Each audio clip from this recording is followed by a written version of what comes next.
إن الحمد لله نحمده ونستعينه ونستغفره ونعوذ بالله من شرور أنفسنا ومن سيئات أعمالنا من يهده الله فلا مضل له ومن يضلل فلا هادي له وأشهد أن لا إله إلا الله وحده لا شريك له وأشهد أن محمدًا عبده ورسوله يا أيها الذين آمنوا اتقوا الله حق تقاته ولا تموتن إلا وأنتم مسلمون يا أيها الناس اتقوا ربكم الذي خلقكم من نفس واحدة وخلق منها زوجها وبث منهما رجالا كثيرا ونساء واتقوا الله الذي تساءلون به والأرحام إن الله كان عليكم رقيبا يا أيها الذين آمنوا اتقوا الله وقولوا قولا سديدا يصلح لكم أعمالكم ويغفر لكم ذنوبكم ومن يطع الله ورسوله فقد فاز فوزا عظيما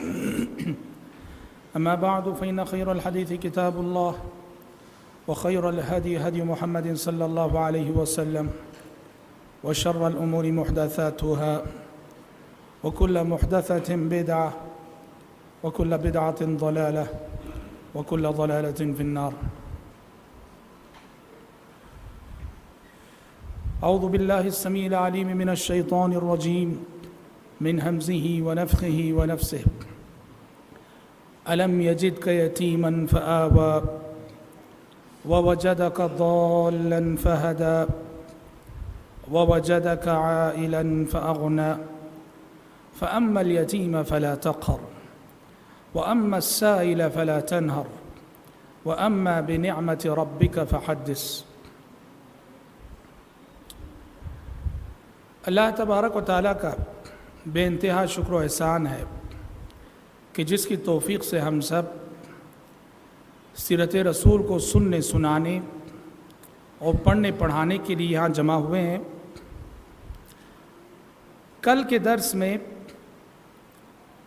ہم نے نبی کریم صلی اللہ علیہ وسلم کی ولادت سے پہلے عرب کا جو ماحول تھا، عرب کے جو حالات تھے، اس پر مختصراً روشنی ڈالی تھی، اور آج کے درس میں نبی کریم صلی اللہ علیہ وسلم کی پیدائش اور پیدائش کے بعد کے حالات پر انشاءاللہ تعالی روشنی ڈالی جائے گی۔ دیکھیے، نبی کریم صلی اللہ علیہ وسلم کی ولادت اور آپ کی پیدائش سے پہلے مکے میں دو عظیم واقعے ہوئے، اور یہ دو واقعے حقیقت میں یوں کہنا چاہیے کہ آپ صلی اللہ علیہ وسلم کی ولادت اور آپ کی پیدائش کی جانب قدرت کی جانب سے ایک اشارہ تھا۔ آپ صلی اللہ علیہ وسلم کی آمد اور دنیا میں آپ کے آنے کی تمہید کے طور پر قدرت نے دنیا والوں کو دو عظیم نشانیاں دکھائی۔ جسٹ آپ کی ولادت سے پہلے سب سے پہلا واقعہ یہ ہوا کہ زمزم کا کنواں دریافت ہوا۔ آب زمزم حضرت ابراہیم علیہ السلام کے زمانے تک اس کی تاریخ لوٹتی ہے۔ ابراہیم علیہ السلام کے زمانے کے بعد جب بعد کی نسلیں آئیں، مکہ جو ہے ویران ہو گیا تھا، اور نتیجے میں زمزم کا جو کنواں تھا، زمزم کا کنواں، اس کے علامات، اس کے نشانات مٹ چکے تھے۔ کوئی نہیں جانتا تھا کہ زمزم کا کنواں کہاں تھا، بس یہ تھا کہ مکے میں ایک کنواں تھا جسے زمزم کہا جاتا تھا، جو ابراہیم علیہ السلام، اسماعیل علیہ السلام کے دور میں جہاں سے پانی نکلا کرتا تھا، سارا مکہ اس سے سیراب ہوتا تھا۔ کوئی نہیں جانتا تھا کہ مکے میں اس کا مقام کہاں ہے، وہ جگہ کہاں ہے جہاں کے زمزم کا کنواں پایا جاتا تھا۔ پیارے نبی کی ولادت اور آپ کی پیدائش جیسے قریب ہوئی، قدرت نے یہ انتظام فرمایا کہ زمزم کا کنواں مکے والوں نے دریافت کر لیا۔ کیسے دریافت کیا؟ دریافت اس طرح سے ہوا کہ نبی کریم صلی اللہ علیہ وسلم کے جد امجد اور آپ کے دادا عبد المطلب کو اللہ تعالیٰ نے خواب دکھایا، اور خواب میں انہیں وہ جگہ بتائی گئی جہاں کے زمزم کا کنواں پایا جاتا ہے۔ عبد المطلب نے اس مقام کی کھدائی شروع کی جو خواب میں جو مقام کے دکھایا گیا تھا، تو واقعتاً زمزم کے علامات، زمزم کی نشانیاں، زمزم کے آثار، زمزم کے ثبوت ملنے لگے۔ جب مکے میں یہ خبر مشہور ہوئی کہ عبد المطلب کھدائی کر رہے ہیں اور زمزم کے پروف ملنے لگے ہیں انہیں، اور سارے لوگ آ گئے عبد المطلب سے مزاحمت کرنے لگے اور کہنے لگے کہ یہ ہمارا حق ہے، ہم کھدائی کریں گے، کیونکہ زمزم کو دریافت کرنا بڑے شرف کی بات تھی، بڑی عزت کی بات تھی۔ انہوں نے عبد المطلب سے آ کر تکرار کی، کہا کہ ہم تلاش کریں گے، ہم کھدائی کریں گے، ہم زمزم کو دریافت کریں گے۔ بالآخر کافی تکرار ہوئی۔ اللہ تعالیٰ نے یہ اعزاز عبد المطلب کے مقدر میں لکھا تھا، اللہ کی تائید عبد المطلب کے ساتھ رہی۔ کافی تکرار کے باوجود بالآخر زمزم کی کھدائی کا شرف اور اعزاز عبد المطلب ہی کو حاصل ہوا۔ اور جب عبد المطلب کو یہ اعزاز حاصل ہوا، انہوں نے زمزم کے کنویں کو دریافت کیا، کھدائی کی، ایک نذر مانی انہوں نے، اللہ تعالیٰ سے ایک عہد و پیمان کیا انہوں نے کہا کہ اگر اللہ تعالیٰ مجھے زندگی میں 10 بچے دے دے، 10 ایسے بچے جو میرے باڈی گارڈ ہوں، میری حفاظت کرنے والے بچے، اگر 10 بچے اللہ دے دے گا، اس میں سے ایک بچے کو میں اللہ کے نام پہ قربان کروں گا، ذبح کروں گا۔ اور عبد المطلب کو 10 بچے اللہ نے دے دیے۔ ایک روایت کے مطابق انہیں 13 لڑکے تھے، ایک روایت کے مطابق 11 لڑکے تھے، ایک روایت کے مطابق 10، بہرحال 10 اولاد تو ہو گئی۔ اب نظر پوری کرنی ہے انہوں نے اپنے 10 بچوں کے نام لکھ کر قرآن ڈالا، اور قرآن نکلا تو کس کا نام نکلا؟ عبداللہ کا نام نکلا۔ وہ عبداللہ جو آگے چل کر ہمارے نبی حضرت محمد صلی اللہ علیہ وسلم کے باپ بننے والے تھے۔ عبد المطلب نے اپنی نظر پوری کرنے کے لیے قرآن ڈالا تو عبداللہ کا نام نکلا۔ عبد المطلب نے اپنی نظر کے مطابق ہاتھ میں چھری لے لی، عبداللہ کو لٹا دیا ذبح کرنے کے لیے۔ لوگوں نے انہیں بہت سمجھایا، بہت منع کیا، اتنا حسین و جمیل بچہ، اتنا سمجھدار بچہ ایسا نہ کریں۔ عبد المطلب نے کہا پھر میں اپنی نظر کا کیا کروں، اللہ سے جو میں نے وعدہ کیا اس کا کیا کروں؟ لوگوں نے کہا کہ یہ کاہن عورت ہے، ذرا اس سے مشورہ کر لینا۔ عبد المطلب اس کے پاس گئے، اس نے مشورہ دیا کہ عبد المطلب ایسا کرو، پھر قرآن ڈالو، ایک قرعے میں عبداللہ، ایک چٹی میں عبداللہ کا نام، دوسری چٹی میں 10 اونٹ کا تذکرہ، اور دیکھو قرعہ کس کے نام نکلتا ہے۔ اگر اونٹوں کے نام والی چٹی نکلتی ہے 10 اونٹ ذبح کر دو، تمہاری نظر پوری ہو جائے گی۔ لیکن اگر عبداللہ کے نام کی چٹی نکلے تو 10 اونٹ کے ساتھ پھر مزید 10 اونٹ کا اضافہ کرو، 20 اونٹ ہو جائیں، پھر قرعہ ڈالو۔ 20 اونٹ والی چٹی نکل جائے تو 20 اونٹ کو ذبح کر دو، تمہاری نظر پوری ہو جائے گی۔ لیکن اگر پھر عبداللہ کے نام کی چٹی آ گئی تو پھر 10 اونٹ کا اضافہ کرو، اور 30 اونٹ ایک طرف، عبداللہ ایک طرف۔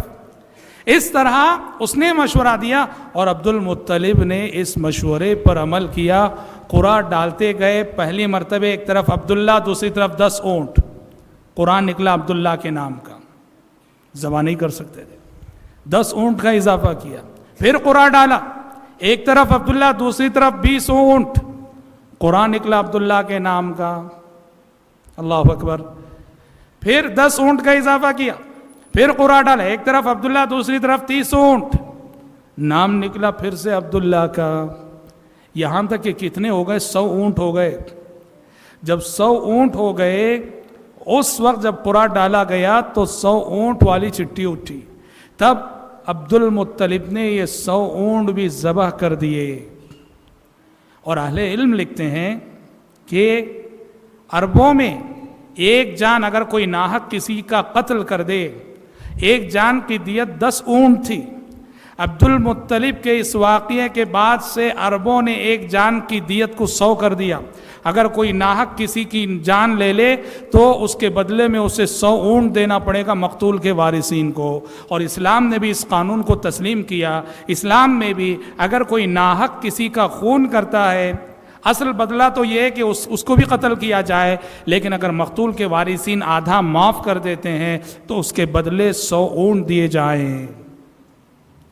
زمزم کے کنویں کی دریافت ایک بہت بڑی علامت تھی، بہت بڑی نشانی تھی قدرت کی، اور ایک بہت بڑی تیاری تھی قدرت کی جانب سے نبی کریم صلی اللہ علیہ وسلم کی ولادت، آپ کی پیدائش، آپ کی بعثت، آپ کی نبوت اور آپ کی رسالت کے لیے. دوسرا واقعہ جس کو ہم یہ کہہ سکتے ہیں کہ وہ آپ صلی اللہ علیہ وسلم کی پیدائش کی تمہید، اور وہ دوسرا واقعہ تھا جو مشہور واقعہ جسے اصحاب فیل کا واقعہ کہا جاتا ہے. ابرہہ جو صنعاء میں جو ہے حبشہ کے بادشاہ کا گورنر تھا یمن میں، اس نے یمن میں ایک چرچ تعمیر کیا، اور اس نے چاہا کہ لوگ جیسے کعبۃ اللہ کا قصد کرتے ہیں، ارادہ کرتے ہیں، اس چرچ کا لوگ قصد کیا کریں، اس کا طواف کیا کریں. ایک عربی کو غصہ آیا، اس نے جا کر اس چرچ کے اندر غلاظت کر دی. ابرہہ کو بہت غصہ آیا اور اس نے ٹھان لی کہ خانہ کعبہ کو ڈھا دینا ہے، منہدم کر دینا. بڑا مشہور واقعہ ہے. وہ اپنی فوج کو لے کے نکلا، جس فوج میں بڑے بڑے ہاتھی تھے، اور یہ ہاتھی آئے وادی محصر جو منا اور مزدلفہ کے درمیان، یعنی بالکل مکے سے 5 کلومیٹر قریب، مکہ وہاں سے صرف 5-6 کلومیٹر کے فاصلے پر، وہاں پہنچ کر وہ ہاتھی بیٹھ گئے. وہاں پہنچ کر وہ ہاتھی بیٹھ گئے. لاکھ اٹھایا جا رہا ہے پر وہ ہاتھی نہیں اٹھ رہے ہیں. مکے کی سمت چلنے کے لیے تیار نہیں، اور دوسری سمت چلاؤ تو چلنے کے لیے تیار. اور بلاخر اللہ تبارک و تعالیٰ نے فیصلہ کر دیا.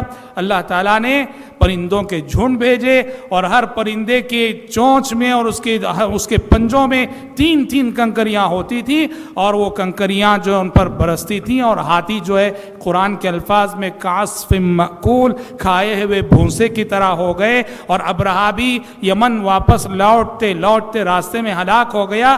یہ واقعہ، اس کی خبر پورے جزیرہ عرب میں، جزیرہ عرب سے باہر بھی گئی.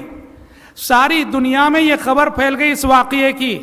اس طرح ساری دنیا تک ایک میسیج گیا، ایک پیغام گیا کہ یہ خانہ کعبہ، یہ بیت اللہ، یہ اللہ کا گھر ہے. اللہ نے معجزانہ طور پر اس گھر کی حفاظت کی ہے. اس میں اشارہ تھا کہ ان قریب اس گھر کا نگہبان آنے والا ہے، اس گھر کا محافظ آنے والا ہے. اس گھر کا جو اصل میسیج ہے توحید کا، اس میسیج کا دینے والا پیغمبر آنے والا ہے. اس پیغمبر کی ولادت اور پیدائش سے پہلے قدرت کی جانب سے یوں سمجھو کہ ایک اعلان تھا یہ واقعہ. ساری دنیا میں اس واقعے کی خبر پھیل گئی. خانہ کعبہ کے تقدس، خانہ کعبہ کی عظمت اور خانہ کعبہ کے اس اعجاز کے چرچے دنیا والوں کی زبانوں پہ تھے.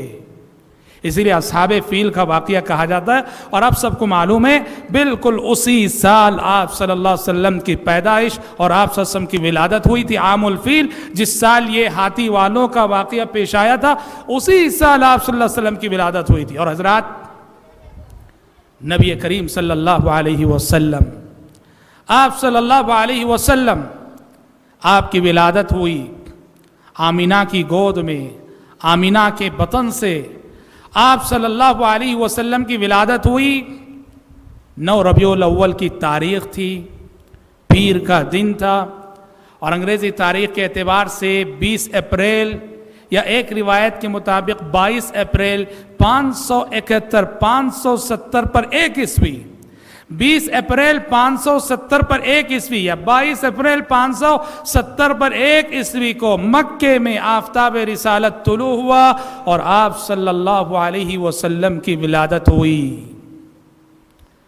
اور آپ کی ولادت کے حوالے سے 3 باتیں بہت ہی زیادہ قابل ذکر ہیں.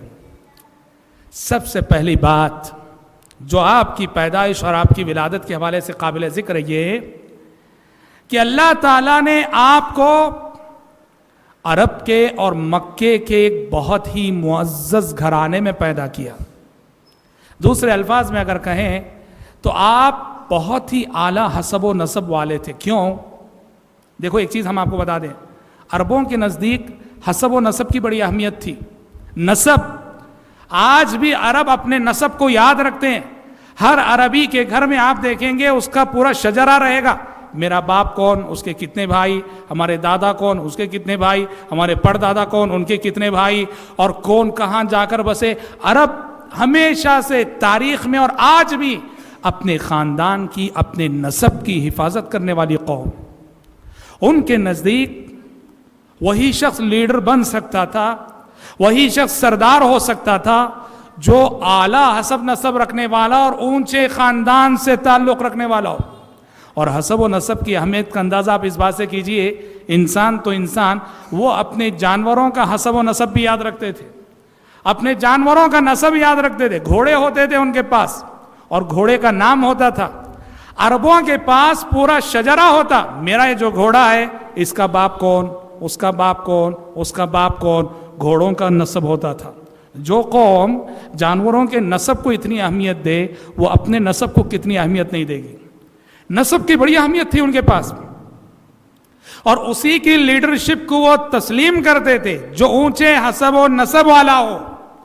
نتیجے میں اللہ تبارک و تعالیٰ نے اپنے نبی، آخری رسول، آخری پیغمبر محمد صلی اللہ علیہ وسلم کو اس دولت سے، اس انعام سے نوازا کہ آپ حسب و نسب کے اعتبار سے بہت ہی اونچے تھے. کیوں؟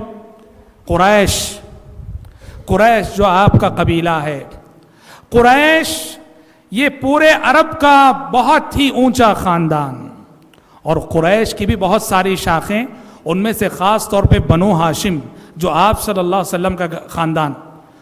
سارے عرب میں قریش کی امامت مسلم تھی، اور سارے قریش کے قبائل میں بنو ہاشم کی امامت مسلم تھی.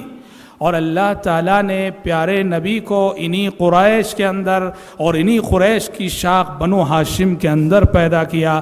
پیارے نبی نے صحیح مسلم کی اس حدیث میں اسی جانب اشارہ کرتے ہوئے فرمایا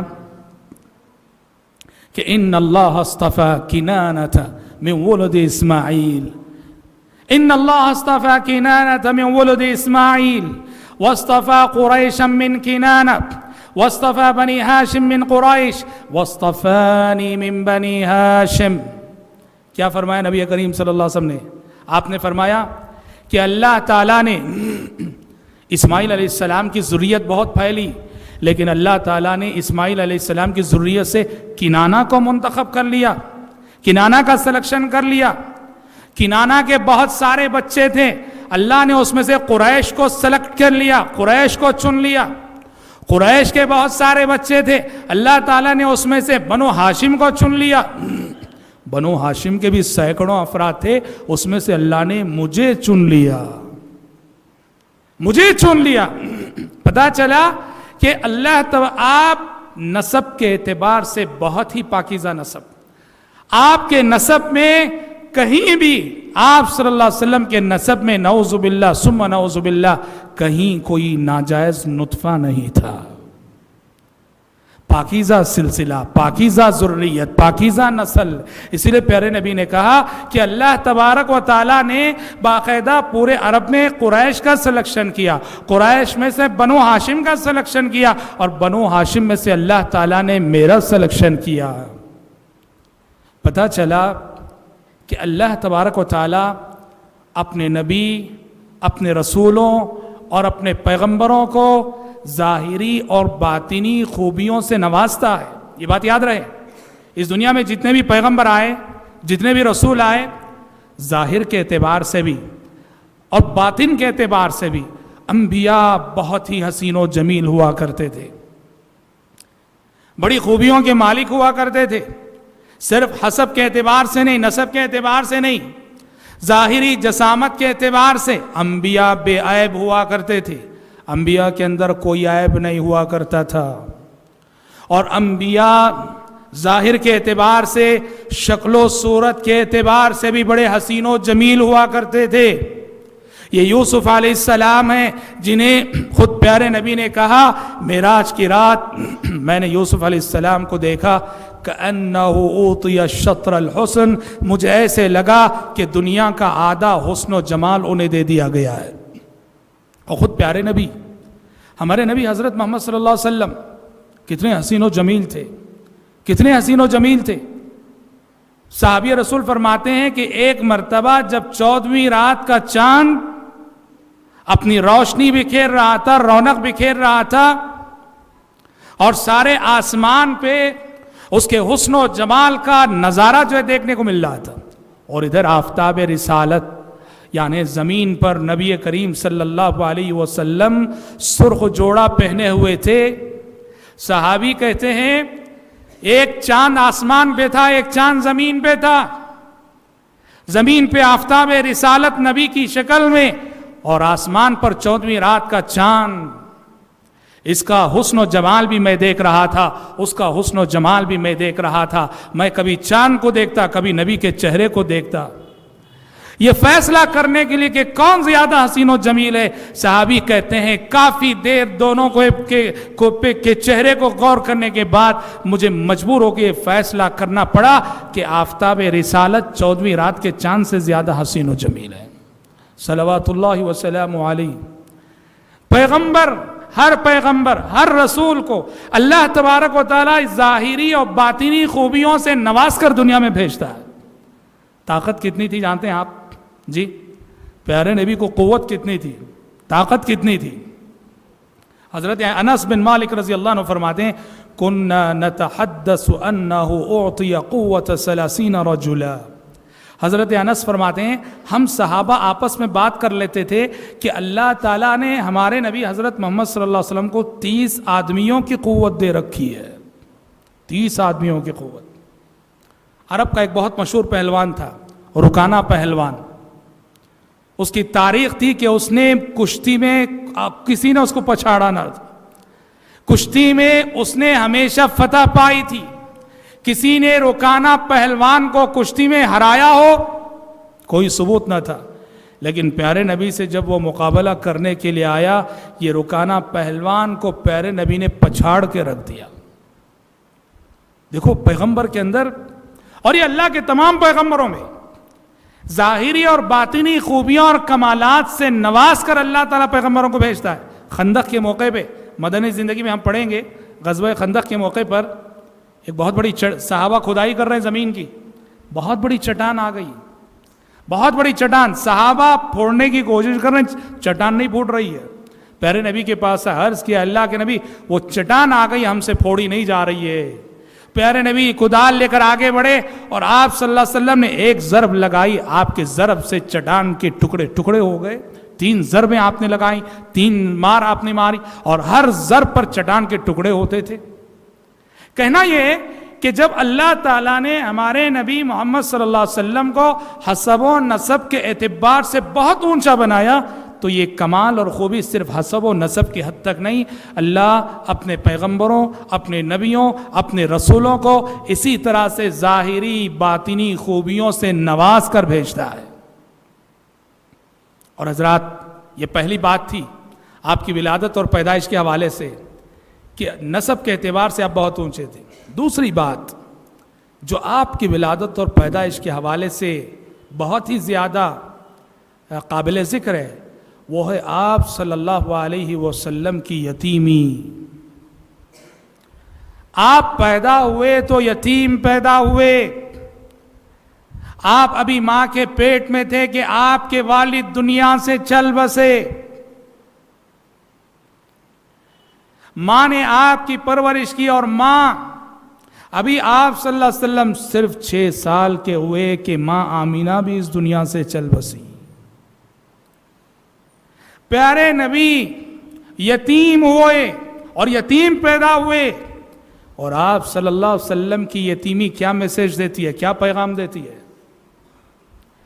یاد رکھو آپ صلی اللہ علیہ وسلم کی یتیمی کا سب سے پہلا میسج اور سب سے پہلا پیغام یہ ہے کہ اگر قدرت دنیا میں کسی بچے کو یتیم کرتی ہے تو یہ نہ کہو کہ قدرت اس پہ ظلم کر رہی ہے، کیونکہ محمد صلی اللہ علیہ وسلم اللہ کے سب سے پیارے بندے، اس زمین پر جتنے انسان جنم لیے اور قیامت تک جتنے انسان جنم لیں گے، اللہ کے نزدیک محمد صلی اللہ علیہ وسلم سے زیادہ پیارا اور محبوب کوئی انسان نہیں، کوئی بندہ نہیں۔ اللہ تعالیٰ نے اپنے سب سے پیارے بندے، سب سے محبوب بندے کو جب یتیم بنایا ہے تو پھر یہ قیامت تک آنے والے یتیموں کے لیے ایک بہت بڑا اعزاز ہے۔ یہ قیامت تک جتنے بچے اس امت کے یتیم ہوں گے ان کے لیے ایک اعزاز ہے کہ ان کے امام کون ہیں؟ امام الانبیاء ان کے امام ہیں۔ امام الانبیاء یتیم رہ چکے ہیں۔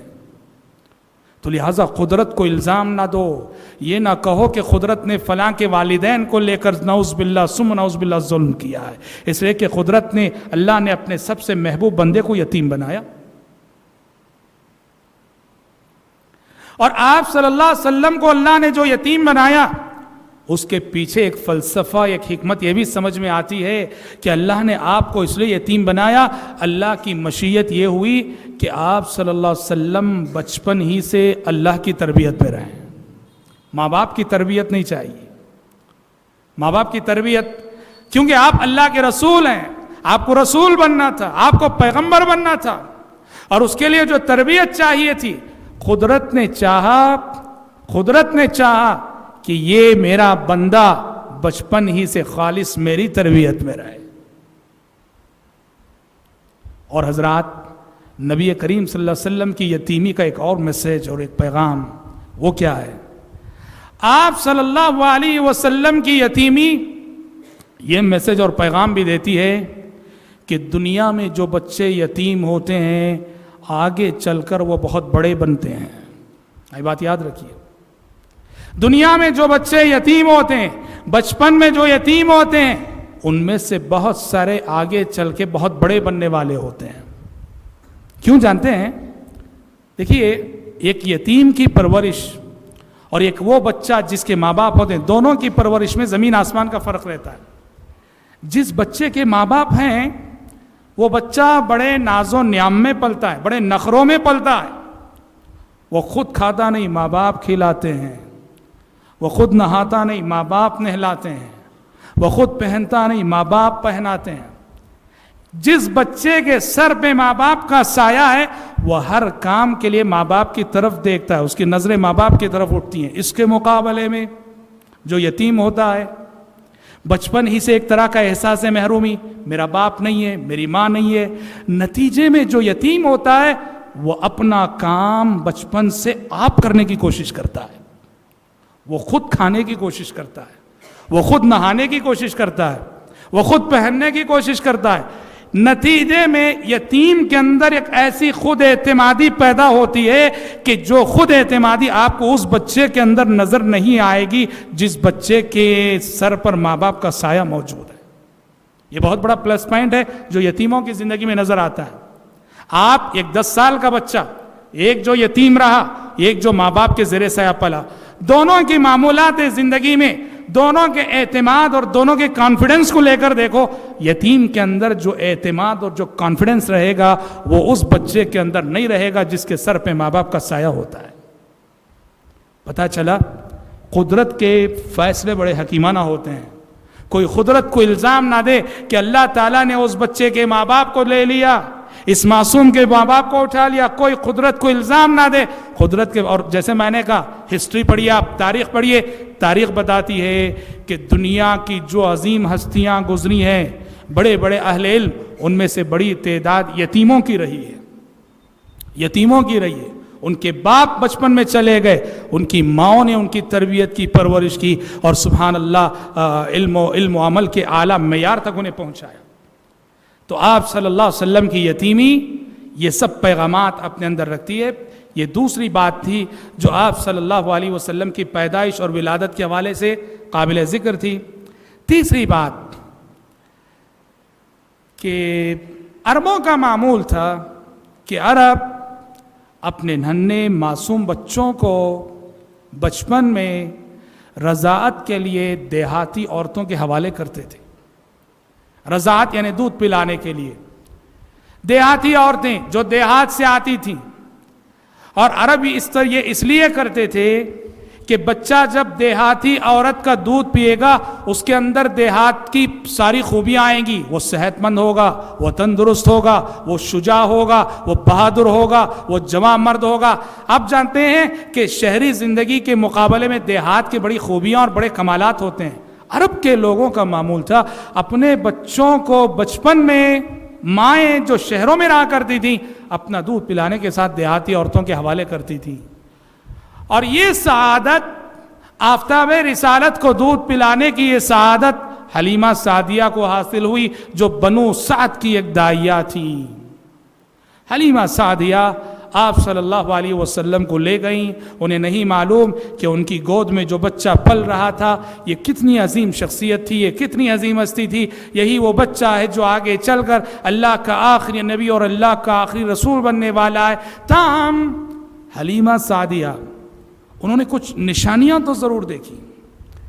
جب سے انہوں نے پیارے نبی کو گود لیا، خود حلیمہ سعدیہ کا بیان ہے، جب میں اپنے شوہر اور اپنے دیہات کی عورتوں کے ساتھ ہم بچوں کو ڈھونڈنے کے لیے نکلے تھے کہ کہیں کوئی بچہ مل جائے، سب سے کمزور میری اونٹنی اور میری اونٹنی میں سب سے کمزور میری گدھی پر آئے تھے سوار ہو کر، سب سے کمزور میری گدھی، میری سواری، اور وہ کہتی ہیں میری گود میں خود میرا بچہ پل رہا تھا اور اس کے لیے خود ناکافی تھی غذا جو مجھ سے اسے مل رہی تھی اس بچے کو، لیکن جیسے ہی پیارے نبی کو انہوں نے گود لیا وہ فرماتی ہیں حیرت انگیز تبدیلیاں میں دن بدن دیکھنے لگی۔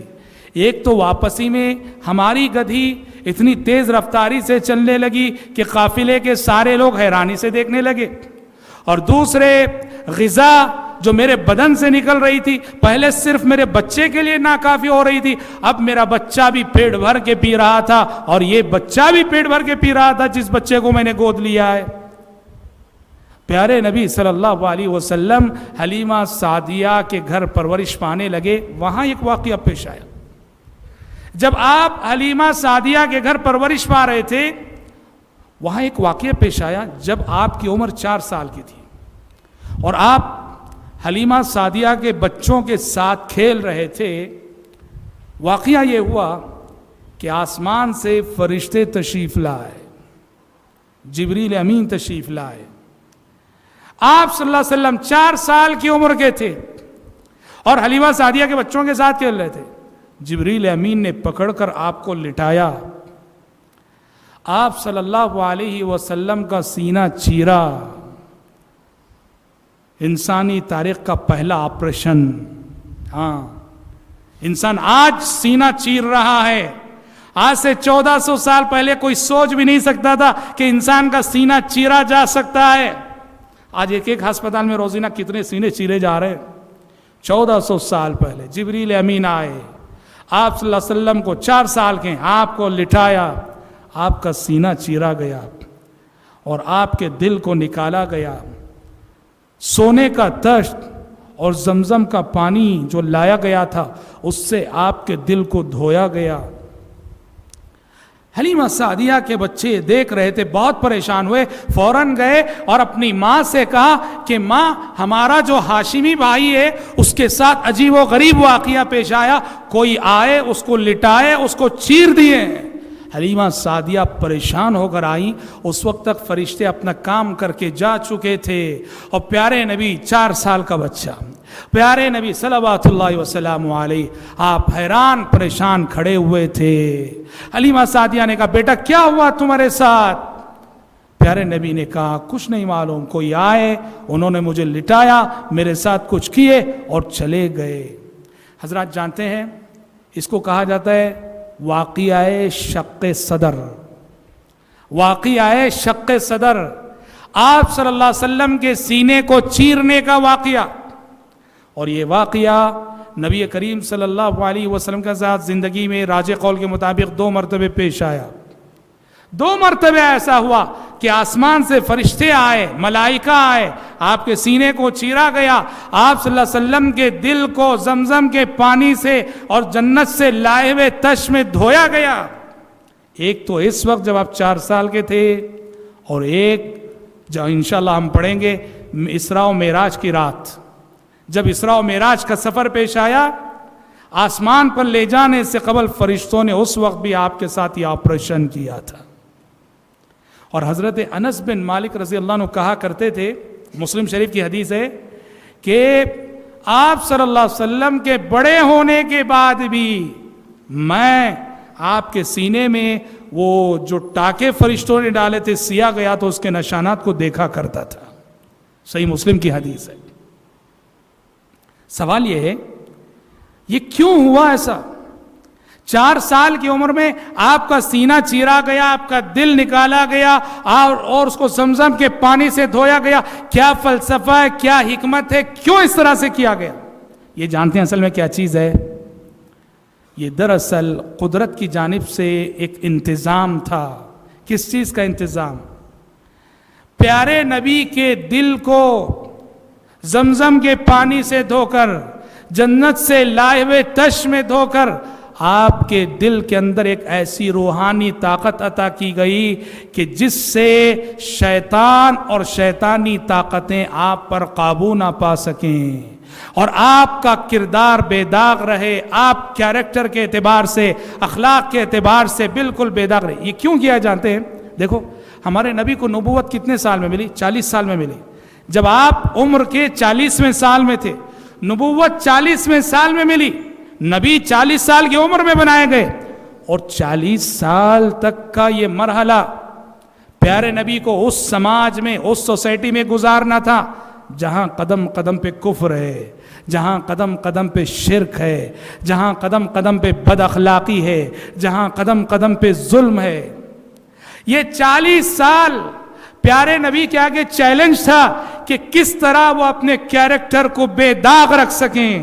قدرت نے، اللہ تبارک و تعالیٰ نے یہ 4 سال کی عمر میں آپ کے دل کو دھو کر آپ کو وہ روحانی طاقت عطا کی، جس طاقت کے بل پر اس 40 سال کے مرحلے میں پیارے نبی نے ہمیشہ شیطانی طاقتوں کا مقابلہ کیا، اور کبھی ایسا نہیں ہوا کہ شیطان آپ پہ غالب آیا ہو، کبھی ایسا نہیں ہوا۔ 40 سال کی پوری ہسٹری پڑھ لو، کسی برائی میں پیارے نبی نے ان کا ساتھ دیا ہو؟ کوئی ثبوت نہیں ملے گا۔ مکے والوں کا ساتھ، کبھی بھول کر کفر ہوا ہو آپ سے نعوذ باللہ، کبھی بھول کر شرک ہوا ہو آپ سے نعوذ باللہ، کبھی بھول کر آپ سے کوئی غلط کام ہونا، کبھی نہیں ہوا۔ قدرت کی جانب سے جو انتظام ہو گیا تھا معجزہ شق صدر کے ذریعے سے۔ اسی لیے اسی مفہوم کو پیارے نبی نے ایک حدیث میں فرمایا تھا کہ ما منکم من احد الا وقد وکل به قرینہ من الجن وقرینہ من الملائکہ۔ پیارے نبی نے کہا کہ دیکھو، تم میں سے ہر شخص کے ساتھ ایک فرشتہ لگا ہوا ہے اور ایک جن لگا ہوا ہے۔ ہر شخص کے ساتھ ایک فرشتہ لگائے، ایک شیطان لگائے، جن لگائے۔ فرشتہ خیر کا حکم دیتا ہے اور جن برائی کا حکم دیتا ہے۔ صحابہ نے پوچھا، اے اللہ کے نبی، کیا آپ کے ساتھ بھی جن لگا ہوا ہے؟ فرشتے تو ہیں ہی آپ کے ساتھ۔ برائی کا حکم دینے والا جن، شیطان جیسے دوسروں کے ساتھ لگا ہے، کیا آپ کے ساتھ بھی لگا ہوا ہے؟ پیارے نبی نے کہا کہ ہاں، میرے ساتھ بھی لگا ہوا ہے۔ لیکن کیا کہا؟ لیکن اللہ اعاننی علیہ، لیکن اس شیطان کے مقابلے میں اللہ تعالیٰ نے میری مدد کی ہے۔ اس شیطان کے مقابلے میں اللہ نے میری مدد کی ہے۔ فَأَسْلَمْ، اب وہ لاکھ کوشش کر لے، میں ہمیشہ اس کے شر سے، اس کی برائی سے بچ جاتا ہوں۔ وہ کبھی مجھ پہ غالب نہیں ہو سکتا، وہ کبھی مجھ پہ حاوی نہیں ہو سکتا۔ فَأَسْلَمْ، کیونکہ اللہ نے میری خاص مدد کی ہے۔ یہ مدد کیسے ہوئی؟ یہی قدرتی انتظام جو اللہ تعالیٰ نے بچپن میں آپ صلی اللہ علیہ وسلم کو 4 سال کی عمر میں معجزہ شق صدر کے ذریعے سے کیا۔ کیوں کیا؟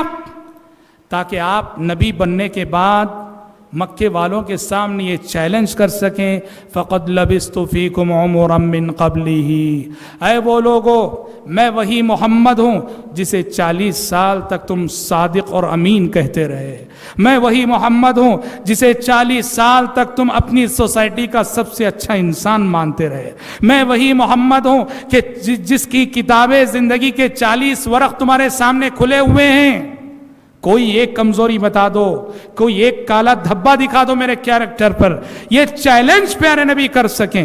اور 40 سال کے ہونے کے بعد یہ چیلنج آپ نے مکے والوں سے کیا، اور مکے والے آپ کے کیریکٹر، آپ کے اخلاق میں کہیں کوئی کالا دھبا نہیں دکھا سکے۔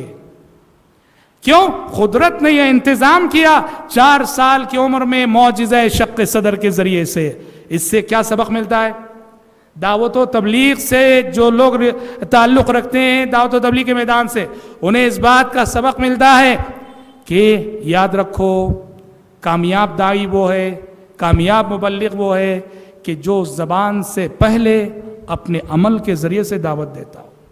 داعی کو اپنے کیریکٹر میں، اپنی عملی زندگی میں پاک صاف رہنا ہے، شفاف رہنا ہے، بے داغ کردار کا حامل رہنا ہے۔ ایسا نہ ہو کہ ہم دوسروں کو دعوت دے رہے ہیں اور وہ سامنے والا کہے تم وہی ہو کہ اتنے جھوٹ تم نے کہے ہیں، تم وہی ہو اتنی گالیاں تم نے دی ہیں، تم وہی ہو اتنے دھوکے تم نے دیے ہیں۔ عیب ہے داعی کے لیے، داعی بے داغ سیرت کا حامل ہو، بے داغ زندگی کا حامل ہو۔ آج ہم اسی پر اکتفا کرتے ہیں۔ بقیہ آپ صلی اللہ علیہ وسلم کی زندگی کے مراحل ہم انشاءاللہ آنے والے کل کے درس میں سنیں گے۔ کل کے درس میں آپ صلی اللہ علیہ وسلم نے جو بکریاں چرائیں، آپ صلی اللہ علیہ وسلم کا شام کا سفر جہاں بحیرہ راہب سے ملاقات ہوئی اور اس حوالے سے جو بہت کچھ واقعات پیش آئے، پھر حلف الفضول میں آپ کی شرکت، ان تمام موضوعات پر کل انشاءاللہ ہم روشنی ڈالیں گے۔ آج ہم اسی پر اکتفا کرتے ہوئے اللہ تعالیٰ سے دعا کرتے ہیں کہ رب العالمین ہم سب کے، آپ سب کے مل بیٹھنے اور جمع ہونے کو شرف قبولیت سے نوازے، آمین۔ وآخر دعوانا ان الحمد للہ رب العالمین۔